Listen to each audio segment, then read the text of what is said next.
Alright, let's say you got on semen retention. Like, you got more energy. But look, you're getting on semen retention, and now you're getting all these attacks, the wet dreams. And look, let me show you my testimony. So look, when I started getting on semen retention, I had a lot of wet dreams, more than I had before. How come I had more wet dreams when I started getting on semen retention than when I wasn't on semen retention? Or just back then when I was in the world and not trying to escape from the matrix? It's because you gotta know, okay, if this is how Satan, like, you gotta know how Satan attacks you. So that's why we have to pray and ask God for wisdom. And so pray and ask God for wisdom. If you haven't, I even made a video about it. So this is what happened to me.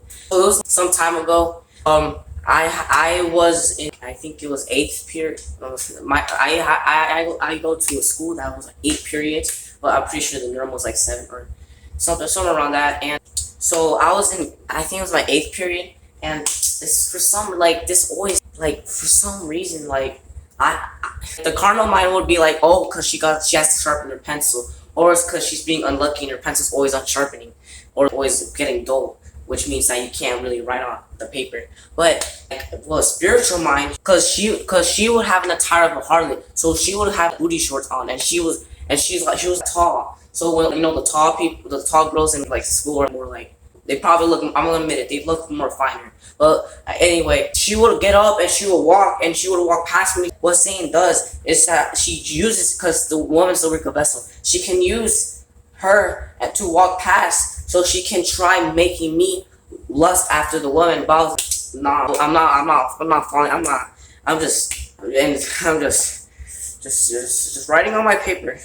And also, that was not, it always, for some reason, it's just, she's like, I feel like she's like the, I'm not gonna say her name, but she always, her pencil always breaks or something, but it just can't be a coincidence that she always has to get up.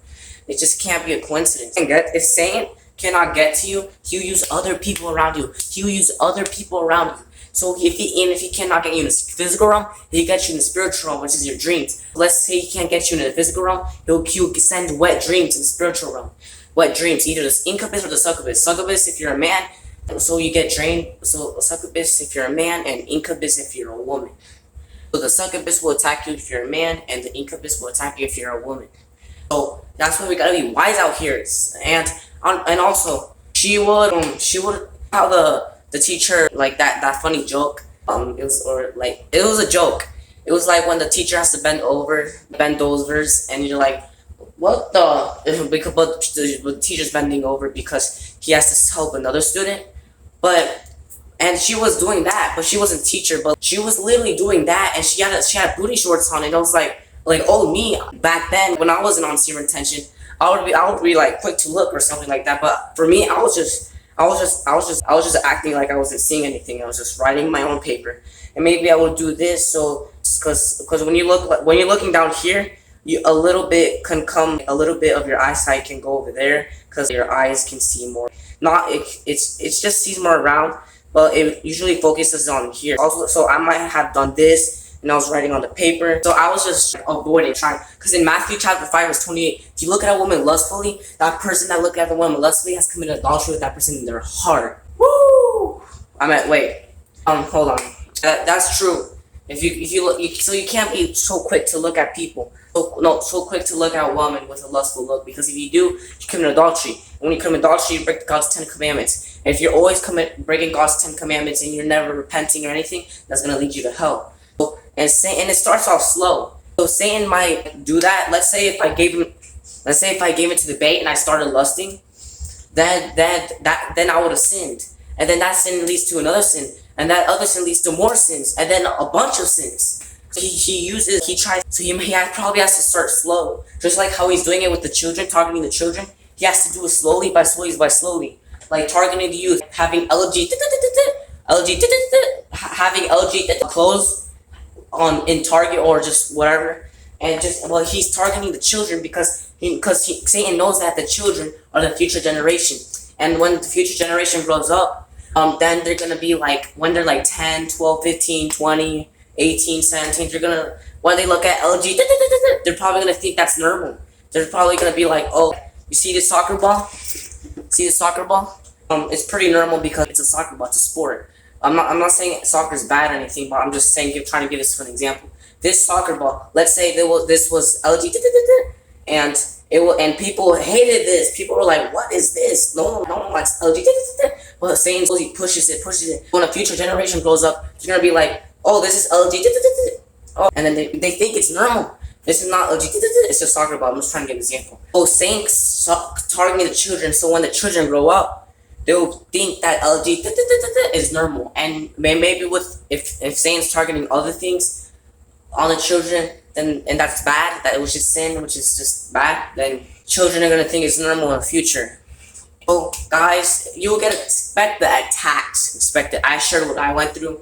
If you want to share what you went through, you can leave in the comments. Like the video. Please like this video so this video can go out in the algorithms. Sorry I couldn't post. I'm either gonna post it today late or post it tomorrow. But I didn't get to. I was helping my parent cut the grass. I had to help my brother because his tire popped, and I had to go help him with my parent. And well, I chose to because I was thinking of helping your neighbor, even though he's my brother. I still gotta help him.